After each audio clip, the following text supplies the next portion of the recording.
16-ാം കേരള നിയമസഭയിൽ ഒരംഗമായി തിരഞ്ഞെടുക്കാൻ സാധിച്ചത് രാഷ്ട്രീയ ജീവിതത്തിലെ ഏറ്റവും വലിയ ഭാഗ്യമായി കാണുന്നു.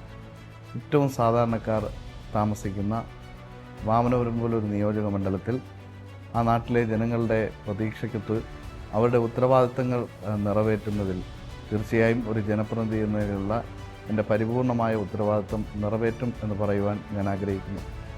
ഒരു മലയോര നാടാണ്, ഏറ്റവും സാധാരണക്കാർ താമസിക്കുന്ന ഒരു പ്രദേശം. അവർക്ക് മെച്ചപ്പെട്ട വിദ്യാഭ്യാസം, ആരോഗ്യം, ഇതെല്ലാം ഉറപ്പുവരുത്തുക എന്നുള്ളതാണ് ഉത്തരവാദിത്വം. പരിസ്ഥിതിക്ക് ഏറ്റവും പ്രാധാന്യമുള്ള ഒരു പ്രദേശം, പശ്ചിമഘട്ടത്തിൻ്റെ ഏറ്റവും ഹാർഡ് കോർ ഏരിയയായ ഒരു പ്രദേശം, അവിടുത്തെ പരിസ്ഥിതി സംരക്ഷിക്കുക എന്നുള്ള ഉത്തരവാദിത്വം. അപ്പോൾ ഇതെല്ലാം നിറവേറ്റി സമസ്ത മേഖലയിലും ആ നാടിൻ്റെ പൊതുവായ വികസന പ്രവർത്തനങ്ങൾ ഏറ്റെടുത്ത് മുന്നോട്ട് പോകും. ആ നാട്ടിലെ സാധാരണക്കാരായ എൻ്റെ പ്രിയപ്പെട്ടവരുടെ മനുഷ്യരുടെ സുഖദുഃഖങ്ങളിൽ ഒരു സഹോദരനായി, ഒരു മകനായി ഒപ്പമുണ്ടാകുമെന്നുള്ള ഉറപ്പ് പറയുവാൻ ആഗ്രഹിക്കുക.